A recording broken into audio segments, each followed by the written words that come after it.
자, 안녕하세요. 예, 제가 오늘 준비한 설교를 먼저 올려놓고 시작을 하겠습니다. 잠시만 기다려 주세요. 네, 제가 이 설교 본문이 두 개가 있는데요. 지난 시간에 하지 못했던 세 번째 포인트가 하나 있고요. 그리고 또 오늘 준비한 설교가 하나 있습니다.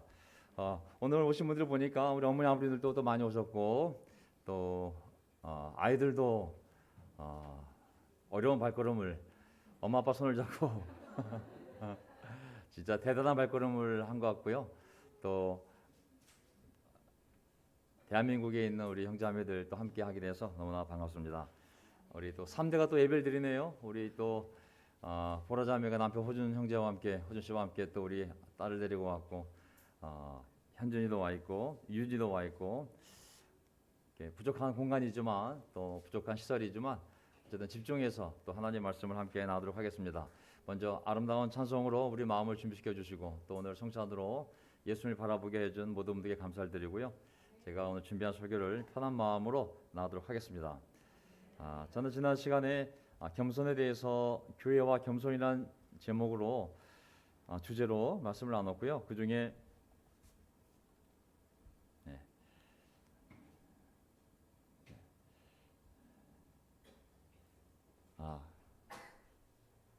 자, 설교가 나가나 볼까요? 한번 네, 되네요. 그래서 지난 시간에 교회와 겸손이라는 제목으로 말씀을 나눴고요.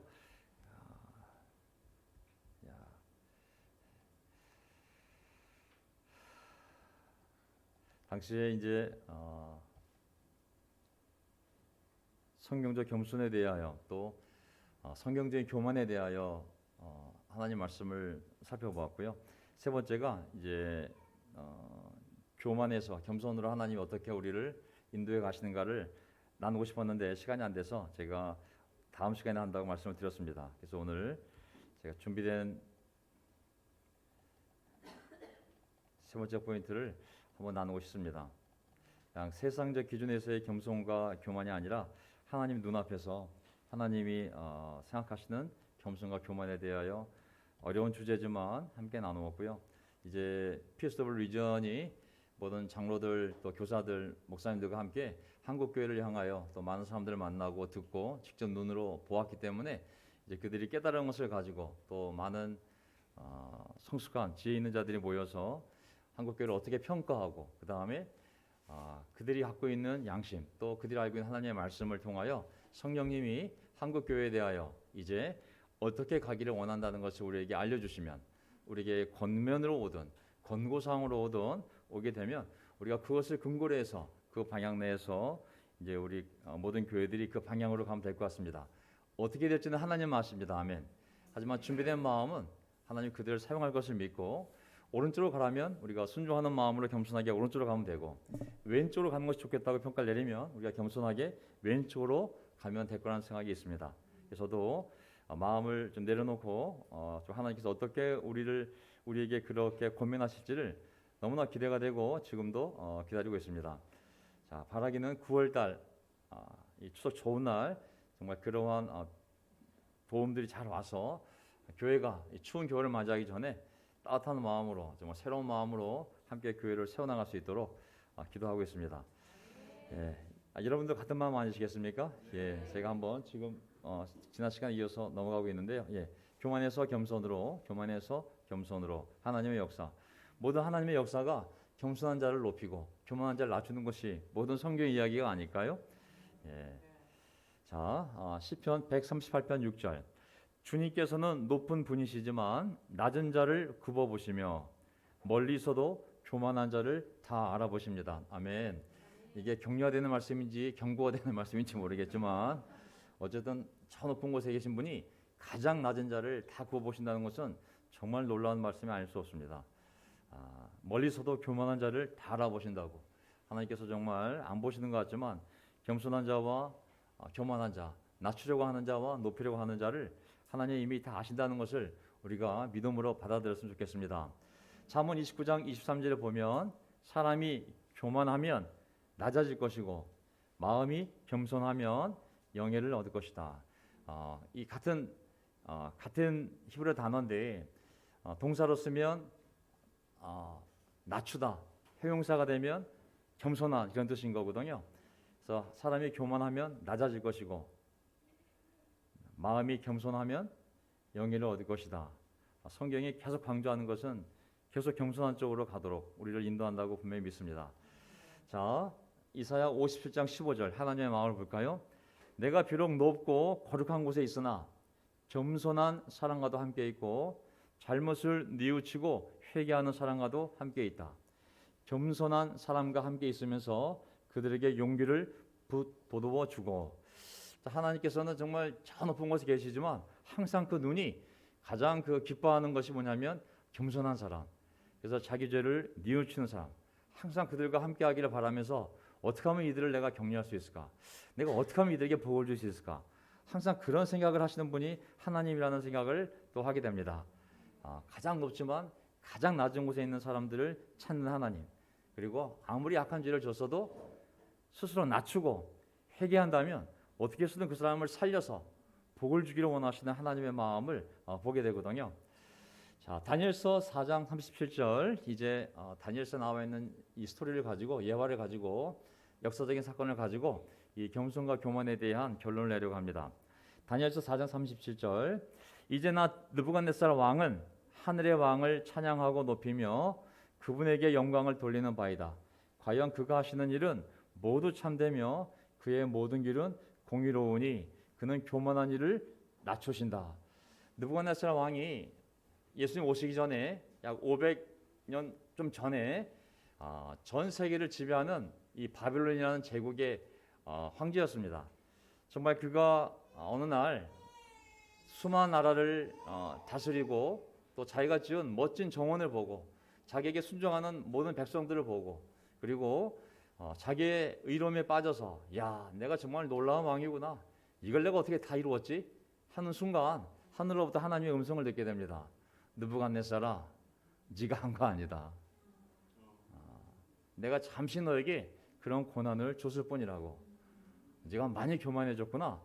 느부갓네살 왕을 정신착란증을 일으켜가지고 미친 자가 되어서 7년 동안 머리는 독술머리가 되고 풀을 뜯어 먹으며 이슬을 먹으며 7년을 살게 했습니다. 그 고통을 통해서 느부갓네살 왕이 드디어 하나님의 은혜로 깨닫게 된 겁니다. 야, 하나님께 영광을 돌립니다. 아이고, 하나님 하셨지 언제 제가 이걸 했겠습니까? 하나님은 교만한 일을 낮추시는 분이십니다. 이 고백을 했을 때 그의 삶이 회복이 됩니다. 다시 하나님이 옛날의 자리에 다시 올라가게 해서 정말 그의 삶을 다시 영광스럽게 회복시켜 주시거든요. 근데 이제 5장을 보게 되면 그의 아들 벨드사살이라는 왕이 있었습니다. 이 벨드사살은 아버지의 모습을 다 보았죠. 아버지의 영광, 아버지의 비참함, 아버지의 회복. 근데 그가 그 사실을 망각하고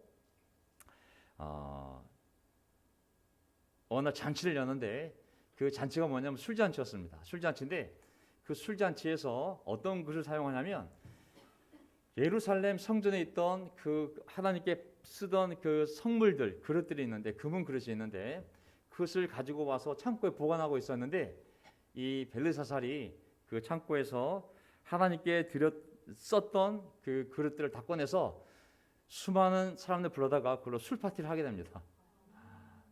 그래서 하나님이 그 모습을 보고 기적을 일으켜서 한참 파티가 벌어지고 있는데 벽면에 이 손가락 하나가 이렇게 나타나서 벽면에 막에 글을 쓰게 됩니다.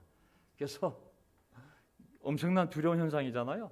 손목이 나타나서 벽에다 글을 썼으니 수많은 사람 보고 있는데, 그래서 그것을 이제 다니엘이 와서 해석을 해주는데, 다니엘서 5장 18절을 보게 되면, 왕이시여 가장 높으신 하나님은 왕의 아버지 느부갓네살을 위대한 왕이 되게 하셔서 너희 아버지의 노릇이 된 것이 아니라 하나님이 역사를 통치해 나갈 때 하나님의 계획 가운데 그를 왕으로 세워준 거라고. 그에게 영광과 위엄을 주셨습니다. 하나님이 그에게 큰 권세를 주셨으므로 모든 나라와 민족들이 그를 무서워하고 떨었습니다. 너희 아버지가 강해서 그렇게 된 것이 아니라 하나님이 다른 나라들이 그를 두려워하도록 그렇게 만들었다고. 얼마나 권세가 대단하냐면 사람을 죽이고 싶으면 죽이고 살리고 싶으면 살렸으며 그 왕이 낮추고 싶으면 낮추고 높이고 싶으면 높인 그런 엄청난 권한을 하나님이 잠시 그에게 주었다고 말한 것입니다. 아버지의 힘이 아니라 하나님이 그렇게 만드신 거라고. 하나님의 뜻을 이루기 위해서. 근데 다니엘서 5장 20절 그가 마음이 높아지며 정신이 완악하여 교만하게 행동하시다가 제가 아까 설명드린 내용입니다. 그의 왕위가 폐한 바 되며 그의 영광을 빼앗기고 그래서 그는 인간 사회에서 쫓겨났으며 그의 마음이 들짐승의 마음과 같이 되어 들나귀와 함께 살고 소처럼 풀을 먹으며 그의 몸은 하늘의 이슬에 젖었습니다. 여기 보면 교만하게 행동하시다 앞에 마음이 높아진다는 말이 나오잖아요. 교만이라는 단어는 다 높아지는 거거든요. 그래서 사람이 교만하게 행동하라는 이 단어는 어느 순간 자기 주제를 넘어가는 걸 얘기하는 거거든요. 하나님이 그런 복을 줬으면 그 자리에서 하나님께 감사하고 인정해야 되는데 어느 순간 자기가 이룬 것처럼 건방져지고 주제를 넘어가는 것이 바로 이 주드라는 히브리어 동사거든요. 아주 교만하게 행동했다고. 그래서 하나님이 이렇게 그를 비참하게 만들었을 때 아까 제가 말씀드린 것처럼 드디어 왕의 아버지께서 인정하게 되었다고. 이야, 이거 하나님이 인간 나라를 다스리며 그분이 원하는 자에게 모든 걸 주시는구나. 그가 원하면 온 나라도 줄 수 있고 그가 원하시면 모든 것을 다 잃어버리게 되는 거구나. 아이고 하나님 제가 잘못했습니다. 하나님 영광 받아 주시옵소서. 그렇게 인정했을 때 다시 회복이 됐다고 얘기하는 거거든요. 근데 22절 벨사살 왕이시여 왕은 그의 아들이 되어 이 모든 일을 알고도 다 보지 않았냐고. 당신은 겸손하게 자신을 낮추지 않고 오히려 하늘의 주를 거역하며 이 여호와 하나님을 거역하며 성전 그릇 가다가 지금 술 파티를 열고 있냐 이 얘기를 하는 거거든요.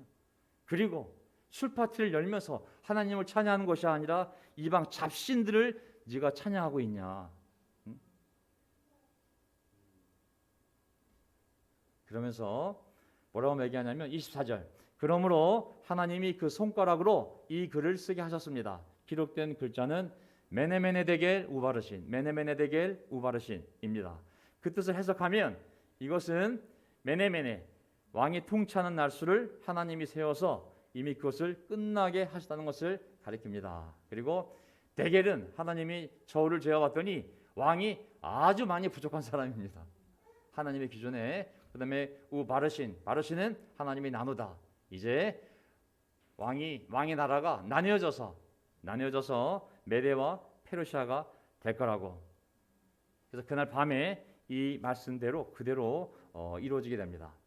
자, 그날 밤에 이 벨사라 왕이 죽임을 당하게 되고 그리고 그의 나라는 결국은 이 바빌로니아 제국은 메대와 페르시아 나라로 갈라지게 되죠. 자, 저는 교회도 똑같다고 생각합니다. 메네메네 데겔 우바르신, 메네메네 데겔 우바르신. 하나님이 메네메네 카운트해서 교회가 여기까지다 그러면 교회는 거기까지입니다. 사람이 인간적으로 세워진다고 해서 교회가 세워지는 것이 아니라 모든 것이 하나님의 주권 하에서 하나님의 계획 안에서 교회가 세워지고 교회가 거기까지인 거거든요. 또 메네메네 데겔은 그 인도자 왕을 저울질했더니 하나님의 기준에 많이 모자랐다고. 교회 인도자도 마찬가지입니다. 하나님의 때가 되면 하나님이 재어서 과연 하나님의 양들을 하나님의 교회를 잘 섬기고 인도했는지 저울질을 하시겠죠.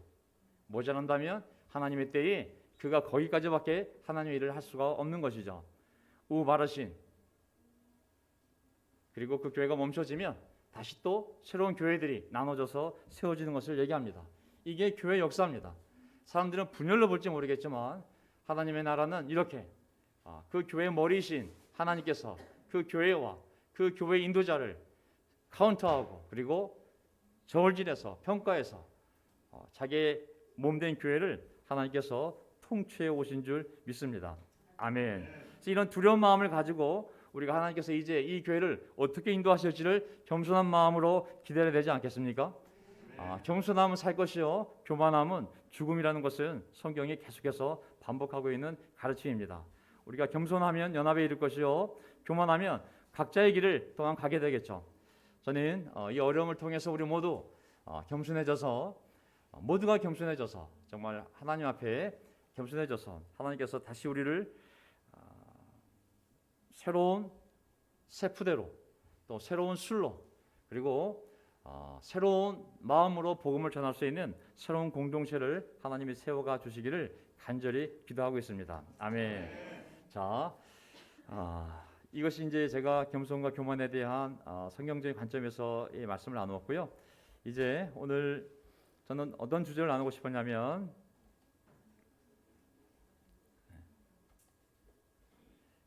아이고 다 없애버렸구나. 자, 제가 한번요.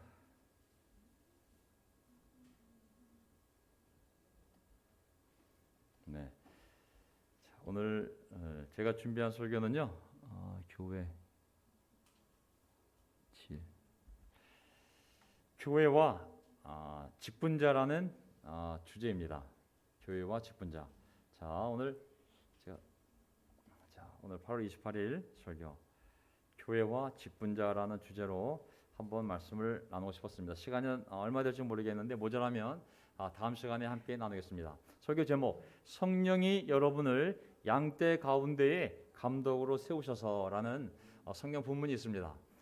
성령이 여러분을 양떼 가운데에 감독으로 세우셔서 사도행전 20장에 나와 있는 말씀이거든요. 왜 이 제목이 나왔는지 한번 보도록 하겠습니다. 설교 주제 교회와 직분자입니다. 자, 교회와 직분자. 저는 감독과 장로에 대해서 한번 살펴보고 싶습니다. 자, 설교 요점. 책무가 있고 그리고 그 책무를 다하기 위해서 반드시 자격이 있어야 되고 그리고 자격이 되지 않는 사람을 그 자리에 세울 때 무서운 경고가 있습니다. 교회는 말씀을 빗나가게 되면 빗나간 만큼 고통을 당하게 되어 있는데 특히 인도자에 대해서 하나님이 성경에 특히 신약 성경에 신약 교회를 세워갈 때 어떻게 그 교회가 설립되어야 될지 방법을 알려주셨는데 특히 그 교회를 세워가는 과정 중에 하나님이 세워놓은 어떤 책임자들이 있는데 그 책임자들을 어떻게 선별해야 될지에 대한 자격과 그것을 무시하고 그런 일들이 벌어졌을 때 얼마나 고통을 당할지에 대해서 그 사람과 공동체가 대해서 경고하는 부분이 있거든요.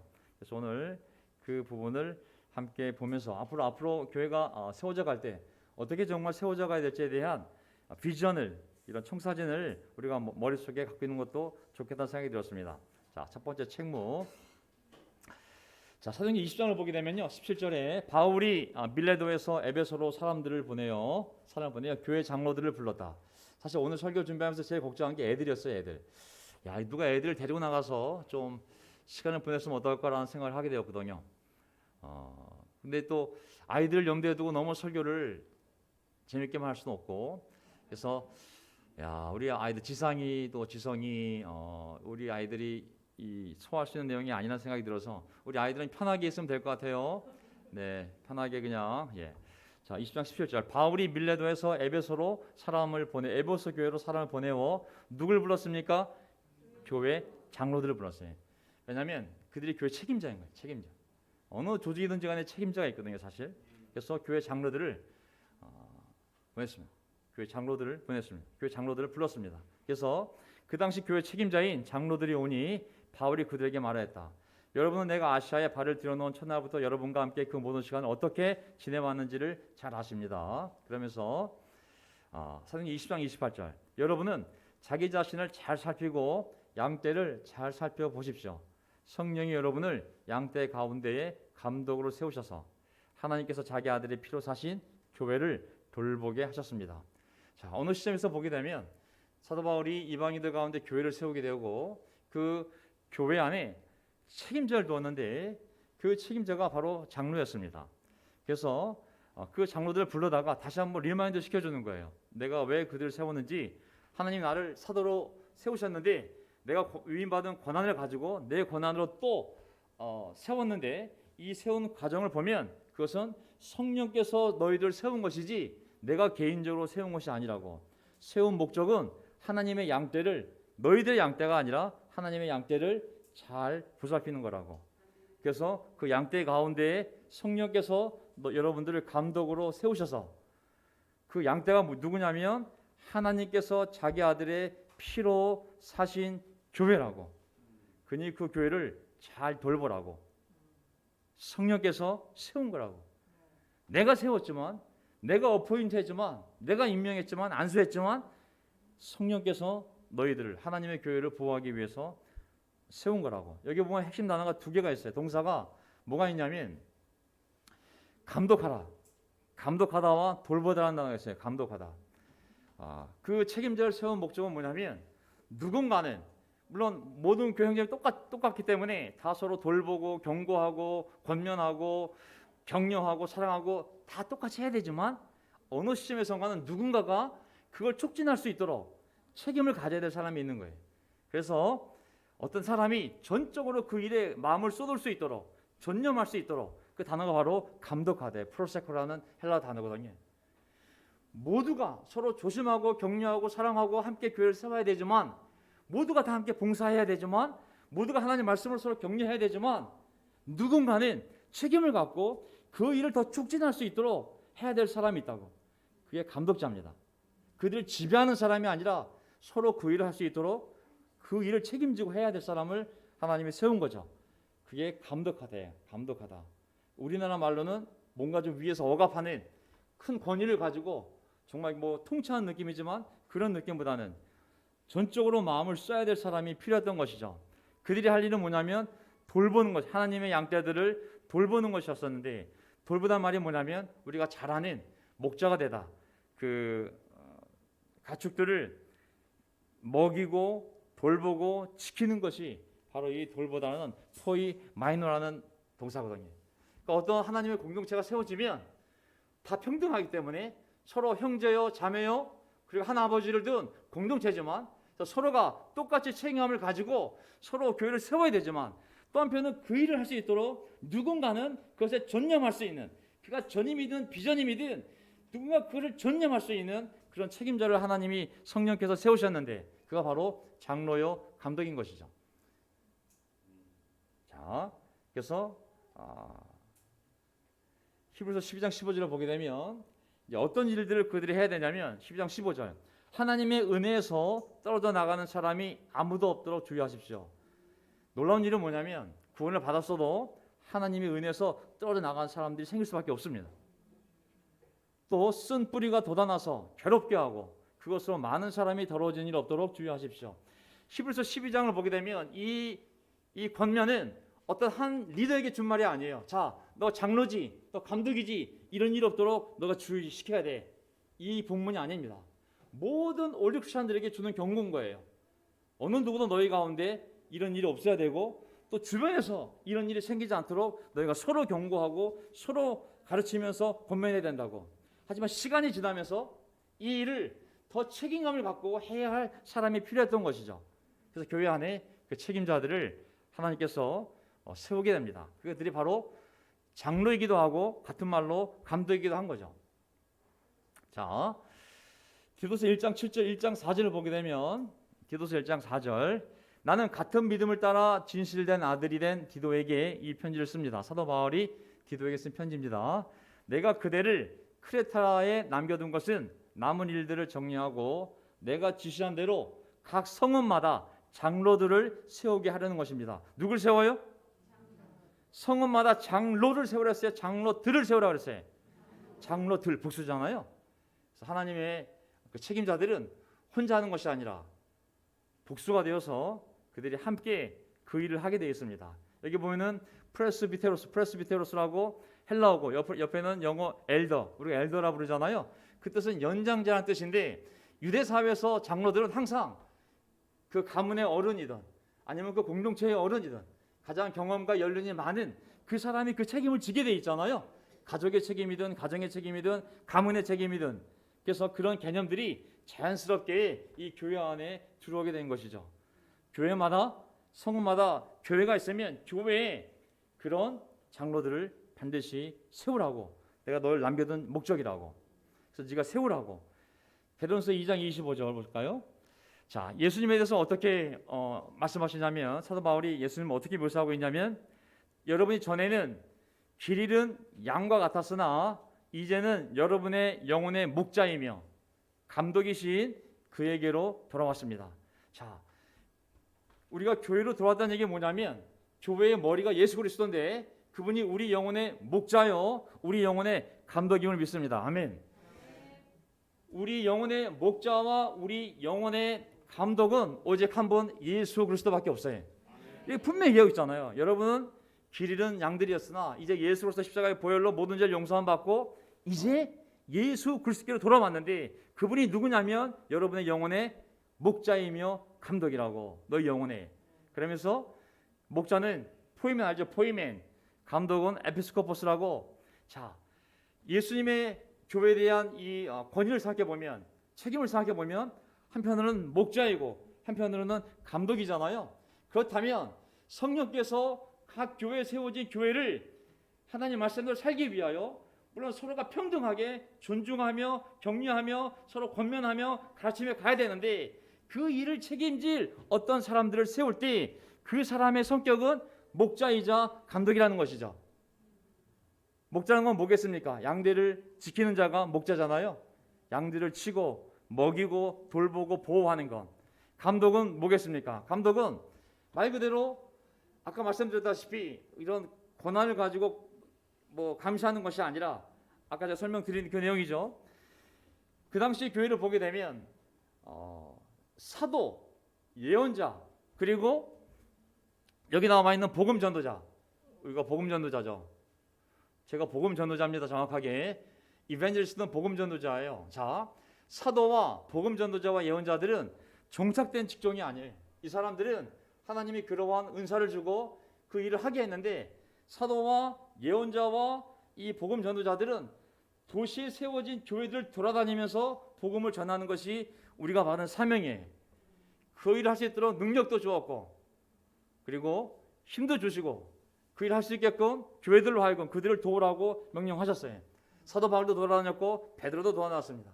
그리고 사도 바울도 자기가 복음 전도자라고 그랬어요. 모든 교회를 돌아다녔어요. 그래서 복음 전도자들은 순회하는 거예요. 사도들도 교회들을 세우고 돌아다녀야 되고 복음 전도자들도 교회들을 돌아다니고 예언자들도 돌아다니면서 하나님의 예언의 말씀을 알려준 거죠. 하지만 그들이 돌아다니면 누군가 그 교회에서 정착해서 그 교회를 책임져야 할 사람들이 필요하잖아요. 그가 바로 이 감독과 장로인 것이죠. 그들은 돌아다니는 자들이 아니라 특정한 지역교회의 지도자들이 되어서 그곳에서 신앙생활을 하면서 교회를 관리하는 목자이자 감독이 필요한데 바로 그 자들이 바로 우리가 알고 있는 장로 그리고 한편으로는 그 당시에는 감독이라고 불렸던 이 사람들인 거죠. 모든 사람이 평등하지만 어떤 사람에게는 하나님께서 그러한 책무를 주시고 그리고 은사를 주셔서 그 일을 감당하게 하신 것이죠. 자, 모든 장로들은 예외 없이 감독들로 불리웠다. 장로가 감독이고 감독이고 장로예요. 신분상으로는 장로들이지만 그들이 하는 일을 보면 감독들인 것이죠. 모든 교회들은 다 초대교회 때는 이렇게 하나님께서 이런 제도를 통하여 그 교회를 보호하시고 인도하셨습니다. 자, 이 베드로 사도조차도 자기를 장로로 얘기하면서 다른 장로들에게 권면할 때 어떻게 얘기했냐면 나는 여러분 가운데 장로로 있는 이들에게 같은 장로로서 베드로 사도가 사도지만 나도 속한 교회가 있으니까 나도 장로로서 또한 그리스도 고난의 증인이요 앞으로 나타날 영광을 함께 누릴 사람으로서 권면합니다. 그 안에서 서로 권면할 수 있어요. 그렇죠? 이게 이제 위아래가 아닙니다. 교황, 추기경, 신부 이런 하이라키를 만들면 안 돼요. 장로 그룹이라고 해서 거기에 뭐 디사이플리 이런 수직 체계가 아니라 같은 장로들이면 서로 배우고 서로 존중하고 서로 권면하고 수평적으로 얼마든지 그 관계를 유지하면서 교회를 섬길 수 있는 것이죠. 우리의 사고방식은 너무 수직적인 게 강하기 때문에 어떤 부분들은 우리가 깨야 될 부분이 있어요. 자, 2절 여러분 가운데 있는 하나님의 양떼를 먹으십시오. 장로들이 해야 할 일입니다. 교회 감독들이 여러분 가운데 있는 하나님의 양떼. 누구의 양떼? 목사의 양떼예요? 장로의 양떼예요? 어떤 바보가 내 양떼라고 생각하는 순간 교만해지는 거예요. 죽을 때까지 교회는 내 양떼가 될 수가 없어요. 아무리 내 말을 잘 따라준다 할지라도 저 사람은 하나님의 자녀요, 하나님의 양이지 내 자녀요, 내 양이 되는 것이 아니에요. 이단들이 그렇게 해요. 이단들이 그들을 잘 감독하십시오. 억지로 할 것이 아니라 하나님의 뜻을 따라 자진하여 하고 더러운 이익을 탐하여 할 것이 아니라 기쁜 마음으로 하십시오. 여러분은 여러분이 맡은 사람들을 지배하려고 하지 말고 양떼의 모범이 되십시오. 오직 하나님 나라의 책임자들은 모범을 통해서만 그들을 인도할 수가 있어요. 모범이 없이는 인도가 되어지질 않아요. 이 시스템이. 예수님도 우리에게 모범을 보이셨기 때문에 우리가 따라가는 것이지, 모범이 없이 가르침만 있었다면 아마 따라가기 어려운 부분도 많았을 것 같아요. 왜? 본을 보인 게 없으니까. 제가 말씀드렸어요. 가르침과 모범이 일치가 안 되면 위선이 발생한다고. 위선은 절대 교회를 인도할 수가 없거든요. 한 교회에는 여러 명의 장로 감독들이 있으며 그들 중에 아무도 상위권이 없다. 상호 존중, 상호 겸손, 상호 순종, 상호 권면만이 있을 뿐인 거죠. 자, 그들의 장로에 대한 소명은 성령으로부터 온 것이다. 장로를 뽑을 때 사도가 뽑았던, 투표를 했던, 테스트를 거쳤던 사람의 손을 거치지만 영적으로 보면 그분은 성령으로부터 임명을 받은 것을 믿어야 됩니다. 아멘. 그 믿음이 없으면 교회가 세워질 수가 없어요. 목사가 누구를 안수했어요. 목사들이 모여서 누구를 안수했어요. 그러면 그 사람에 대해서 야, 저 사람은 저 목사들이 뽑은 사람이야, 인간적으로 생각하면 그래 받아들일 수가 없어요. 하지만 하나님께서 그들을 통해 그를 세웠다 생각하면 그 사람을 영적으로 받을 수 있는 마음이 생길 수 있는 것이죠. 장로도 마찬가지죠. 우리가 그런 영적인 기반을 잃어버리게 되면, 이게 인간적이 되어버리게 되면 이 질서가 다 무너질 수가 있어요. 여기는 신적 기관이기 때문에 그런 믿음이 없으면 그냥 인간적인 조직이 될 수가 있거든요, 사실. 그래서 우리가 잘 뽑아야 됩니다. 아멘. 그래서 잘 뽑아야 되는 거예요. 영적으로 하나님 말씀에 따라 그것이 이루어졌을 때 사람들은 그걸 보고, 그 증거를 보고, 삶을 보고, 가르침을 보고 하나님이 저 사람과 함께 하는군, 저 사람을 신뢰해야지, 더 그 믿음이 강화될 수 있는 거거든요. 근데 만약에 말씀대로 사람들을 세우지 않고 믿어, 순종해, 따라야 돼, 하나님의 뜻이야 라고 한다면 사람들이 고통을 당할 거예요. 그래서 우리가 성경으로 돌아가야 됩니다. 감독직과 장로라 부르던, 아니면 누가 되었던 그 교회의 책임자가 세워졌다면, 그것이 올바른 방법으로 성경적으로 이루어졌다면 우리는 어떤 조직이 세운 것도 아니라 또 그 사람의 자발적인 의지도 아니라 성령께서 교회를 위하여 그런 것들을 통하여 세웠음을 믿을 때 그때 그 조직이 돌아갈 수가 있습니다. 사도행전 14장을 보게 되면 23절, 그리고 그들을 위해서 각 교회에서 장로들을 임명한 뒤에 금식을 하면서 기도하고 그들이 믿게 된 주님께 그들을 맡겼다. 사도 바울이 교회를 세운 다음에 멤버들이 얼마나 늘지 몰랐어요. 다시 가봤더니 우와, 멤버가 내가 3명 세려줬는데 이미 3명이 30명, 50명, 100명이 되어 있어요. 그럼 책임자가 있어야 되잖아요. 그래서 그들은 다시 돌아가서 각 교회에서 장로들을 임명한 거예요. 누군가 책임자가 있어야 되기 때문에. 그래서 그들이 회중을 인도하고 대표하고 말씀을 들어서 가르치고 예배를 인도할 수 있는 누군가 책임을 진 사람이 있어야 되기 때문에, 그가 전임으로 그걸 하던 비전임을 하던 그 사람이 있어야 되는 거거든요. 사도 바울은 각 교회에 돌아가서 그들 안에 충분한 사람이 있는 것을 보고 어포인트, 그들을 장로들로 각 교회에, 여기도 복수죠. 각 교회에서 장로들이라고 그러죠, 그렇죠? 헬라어 본문에 거짓말할 수가 없어요. 함부로 헬라어 단어는 이 관사, 형용사, 명사가 성과 수와 격이 남성, 여성, 복수 단수, 그 다음에 1, 2, 3, 4격 다 정해져 있기 때문에 함부로 번역을 할 수가 없어요. 그래서 거긴 장로들로 분명히 나타나 있어요. 근데 이 귀한, 이 어려운 일을 하려면 내 의지만 할 수 있는 것이 아니라 반드시 자격을 구비해야 돼. 자격을 구비하지 않은 사람들이 함부로 교회의 인도자가 되면, 누가 되었든지 간에 그 교회의 책임자가 돼야 되는데, 그가 장로로 부르던 감독으로 부르던 아니면 나이 어린 사람이 이베니스트가 되어서 하던, 그 사람이 그 일을 하려면 최소한의 자격이 있어야 되는 거예요. 여기에서 우리 교회의 옛날 과거 교회 역사 속에서 한계가 있는 거예요. 그는 누구의 절하기보다는 너무 빠른 시간 안에 그런 운동이 벌어지면서 우리 교회의 특수성인 것이죠. 제가 미국 교회는 알지 못하니까 얘기할 수는 없지만 한국 교회는 우리가 경험한 거기 때문에 얘기할 수 있는 것이죠. 과연 우리는 이렇게 교회 책임자를 성경적으로 세웠는가? 교회를 인도하는 그 최종 책임자가 복수 그룹이 되어서 서로 존중하는 가운데 이렇게 삶의 본을 보이며 이 말씀대로 자격을 갖춘 사람이 세워졌는가를 생각해 볼 수가 있는 거죠. 만약 세워지지 않았다면 많은 고통을 그들도 당하고 회중들도 당하겠죠. 그래서 오늘 내가 그 내용을 살펴보려고 합니다.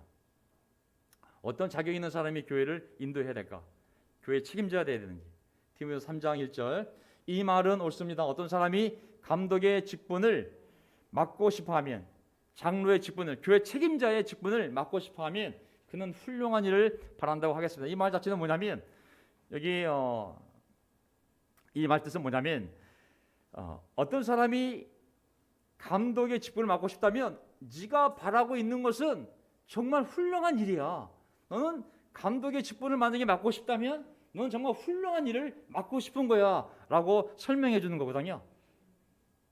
이해되셨어요? 네. 제가 이제 어려운 내용이긴 하지만 한 번은 꼭 교회와 함께 나누고 싶었었는데, 제가 어저께 참 좋은 토요일 날 너무 좋은 날씨였어요. 사실은 정말 좋았죠. 야, 안 나가는 사람이 진 사람이에요. 너무 나가고 싶었었는데 제가 어저께 헬라 본문을 다 분석해가면서 진짜 한 단어 한 단어 우리가 정말 올바로 어디서부터 빛나왔기 때문에 우리가 이렇게 되었을까? 그럼 앞으로 어떻게 가야 되는지에 대해서 그 답은 누구에게 있어요? 사람에게 있는 것이 아니라 말씀 안에 있는 거잖아요. 누가 도와주는지 간에 결국은 말씀으로 도와주지 않겠어요? 그래서 말씀을 우리가 정확히 보고 그 말씀에서부터 다시 교회를 세워가야 한다는 것은 너무나 명백한 일이잖아요. 제가 어저께 한 문장 한 문장을 전부 다 분석해 봤어요. 거기 정말 3장 1절에 헬라 본문 피스토스 로고스 에이티스 에피스코테스 오레게타이 칼로 에르고 에피토메이 다 단어를 찾아가지고 문구적으로 분석을 해서 한국말도 있지만 왜 이렇게 분석을 했을까? 자, 여기 보면 어떤 사람이 감독의 직분, 야, 감독 그 자리 나 하고 싶어. 나 정말 봉사하고 싶어. 나 정말 열망이 있어. 내가 정말 맡고 싶어. 나 돈 안 받아도 돼. 나 정말 해보고 싶어. 나 정말 사모하는 마음이 생겼어. 그런 직분을 오레고마이, 동사가 오레고마이, 얻으려고 애쓰다야. 얻으려고 애쓰다. 교회 직분을 갈망한다면 그는 좋은 훌륭한 일을, 여기 보면은 훌륭한이라는 단어가 뭐냐면 아까 읽었지만 여기 칼로 에르고란 건 뭐냐면 훌륭한, 선한, 정말 아름다운 그 직분을 네가 원하는 거라고. 네가 알고 원하라고. 정말 너는 좋은 걸 원하는 거라고. 하지만 여기 보면 무엇을 맡고 싶어하다, 하고 싶어하는 그 뜻은 뭐냐면 어디에 똑같이 그 헬라가 나오냐면 디모데후서 6장 10절에 나오는 게 있어요. 돈을 사랑하는 것이 온갖 악의 뿌리가 됩니다. 이것들을 가지려고 열망하는 사람들이 믿음에서 떠나 방황하다가 많은 고통을 당하고 마음의 상처가 있습니다. 오레고마이. 무슨 말이냐면 감독의 직분을 원하는 것도 열망하는 것도 오레고마이. 돈을 너무 갖고 싶어하는 것도 오레고마이. 자, 하나님 관점에서 보았을 때 돈을 갖기를 원망하는 사람이 예뻐 보이겠어요? 아니면 감독의 직분을 열망하는 사람이 예뻐 보이겠어요? 당연히 감독의 직분을 원하는 사람이죠. 그거에 대해서 문제가 없어요. 너무 아름다운 마음이에요. 내가 교회를 위해서 너무 봉사하고 싶어. 너무 힘들겠지만 내가 그 책임자를 맡아서 내가 정말 예배에 대한 책임을 지고 사람들 다 도와주고 설교하고 정말 이것저것 내가 한번 책임을 져보겠습니다. 제가 해보고 싶어요. 그런 마음은 정말 훌륭한 마음인 거죠. 하지만 자격이 있다고. 자격. 2절. 그러므로 감독은 책망할 것이 없으며 한 아내의 남편이며 절제하며 신중하며 단정하며 나은 일을 대접하며 가르치기를 잘하며. 그 밑에 헬라 나오죠. 네이 운톤 에피스코폰 아네 필렘푸톤 에이나이 미아스기나이 코스안드라 네팔리온스 프로나 코스미온 필록세논 디닥티콘. 이거를 다 분석해 보면 당연히 문장이니까 다 쪼개 보면 한 단어 한 단어가 우리가 그렇게 교회를 세워왔나 살펴볼 수 있는 거예요. 자, 감독은 그 에피스코포스는 책임할 것이 없다. 책임할 것이 없다는 단어가 무슨 뜻일까요? 여기까지만 끝내겠습니다. 여기 보는 아네 필레부톤이라는 이 단어는 물론 격변을 하기 때문에 원형은 아니지만 책망할 것이 없는은 뭐냐면 체포할 수 없는, 공격할 틈이 없는, 비난의 여지가 없는 훌륭한 사람을 세우라는 거예요. 그냥 좀 이게 사람이 빈틈이 안 보여. 야, 참 대단한 사람인데. 이 비난 여지가 없어. 야, 저 사람 인격 저거. 야, 저거 함부로 비난할 사람이 못 돼. 야, 저 사람 대단한 사람이야. 그런 사람을 세우라고. 열정 하루 100명 전도했어요.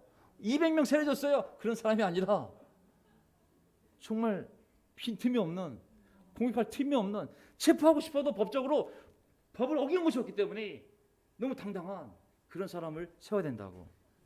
교회의 책임자라면. 아내 필렘프톤. 우리가 교회 인도자를 뒤돌아보면 우리가 그렇게 세웠습니까? 왜 절 보고 아니오라고 그러세요? 아주 상당히 기분이 나쁘네. 야. 뭐 의도적이든 의도적이든 않든. 네?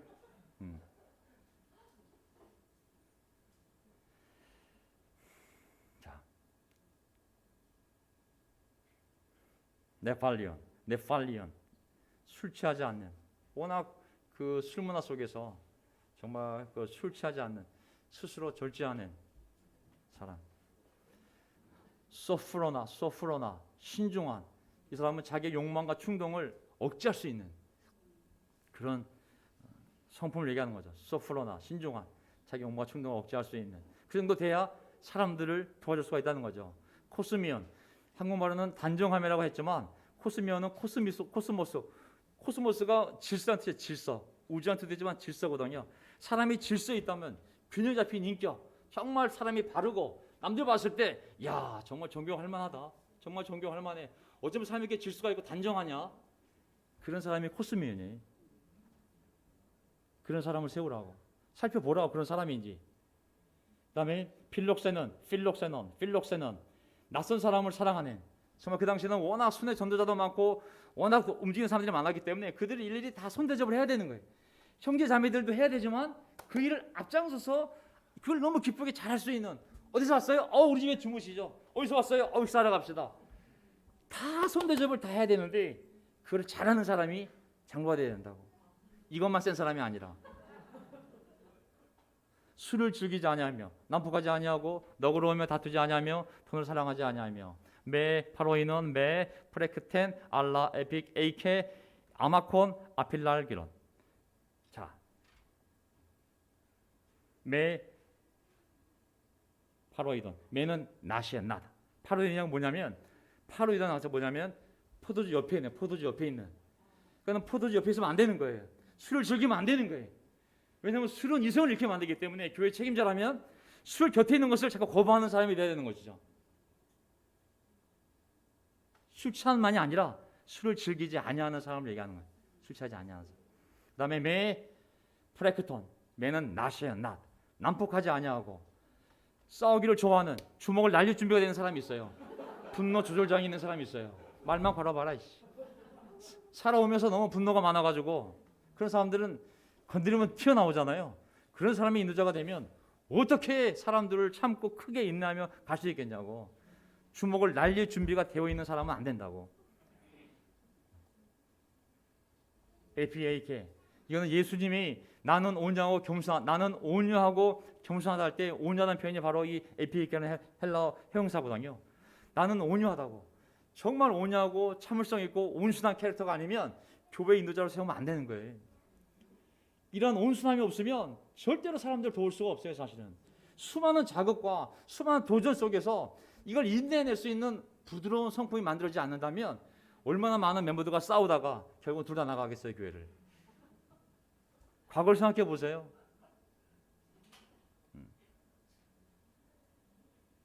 아마콘. 다투지 아니하며 싸움을 하지 않는. 삼가는. 얼마나 많은 싸움이 교회 안에 있었습니까? 싸움하기 쉬운 성격들이기 때문에 그런 것이죠. 다듬어지지 않은 성격들. 30대 혈기, 40대 초반의 그 혈기, 경쟁, 이런 것들이 사람을 싸우게 만든 것이죠. 우리는 뭐 라디컬한 사람, 외향적인 사람, 말 잘하고 전도 잘하고 밝은 성격을 인도자로 세웠는지 모르겠지만 성경은 그런 사람이 교회를 인도하는 것이 아니라 그 반대의 성격이 오히려 온순하고 겸손하고, 우리는 그런 사람들을 인간적인 사람이라고 오히려 취하였죠. 하지만 교회 책임자는 장로와 감독이 된다면 누가 그 자리에 올라가든지 간에 이런 준비된 성격이 아니면 교회를 인도하면 안 되는 거예요. 저는 다행히도 장로나 감독이 아니라 복음 전도자였기 때문에 가능했죠. 이 성격을 가지고 장로와 감독이었으면 오래전에 잘렸습니다. 이 뒤에 나오는 단어들을 보면 제가 이미 오래전에 사라졌을 사람이라는 것을 알려주는 단어들이 막 등장해요. 우리 교회가 장로 감독 없이 정말 20대 때 30대 때 이벤트가 돼서 20년 흐르다 보니까 나이는 이미 장로급의 나이가 되었어요. 하다 보니까 어느새 이미 장로도 없고 감독도 없고 내가 몇몇이 다 교회를 책임져야 하는 그러한 구조가 된 것이죠. 그래서 문제가 많은 거예요. 그래서 개인의 역량도 있지만 구조적으로 안 되는 거예요. 안 되기 때문에 이 문제가 해결이 안 되는 거예요. 그래서 저는 이번에 피스 오브 리전에 도움이 오게 되면 우리가 겸손하게 도움을 잘 받아서 거기서부터 새로운 교회를 세워나가면 될 것 같다는 생각이 듭니다. 자, 제가 다 할 수는 없고요. 여기까지만 제가 하도록 하겠습니다. 나머지 모자란 것도 한 번 더 보세요. 그래서 제가 본의 아니게 또 한 번 더 오시게 만들었는데 저는 전혀 의도적이지 않았습니다. 다만 주어진 시간 내에 밥을 먹으러 가야 되고 하기 때문에 그래서 어쨌든 교회는 우리가 원하는 대로 막 세우는 것이 아니라 숫자로 세우는 것이 아니에요. 옛날 평신도 회비도 만들어 봤지만 뭐 별의별 걸 다 만들어 봤잖아요. 다 필요해요. 필요하니까 생겼겠죠. 하지만 성경 질서로 돌아가서 성경의 말씀에 순종하는 교회 구조를 만들어 가야 되거든요. 그래서 우리가 그런 마음을 지식을 준비해 간다면 하나님께서 우리를 진짜 멋지게 새 부대, 새 술, 그리고 정말 새로운 마음으로 복음을 전할 수 있는 새로운 공동체를 만들어 가실 걸 믿습니다. 아멘. 제가 기도하고 그리고 마지막 찬송 부르고 오늘 예배를 마치도록 하겠습니다. 아멘.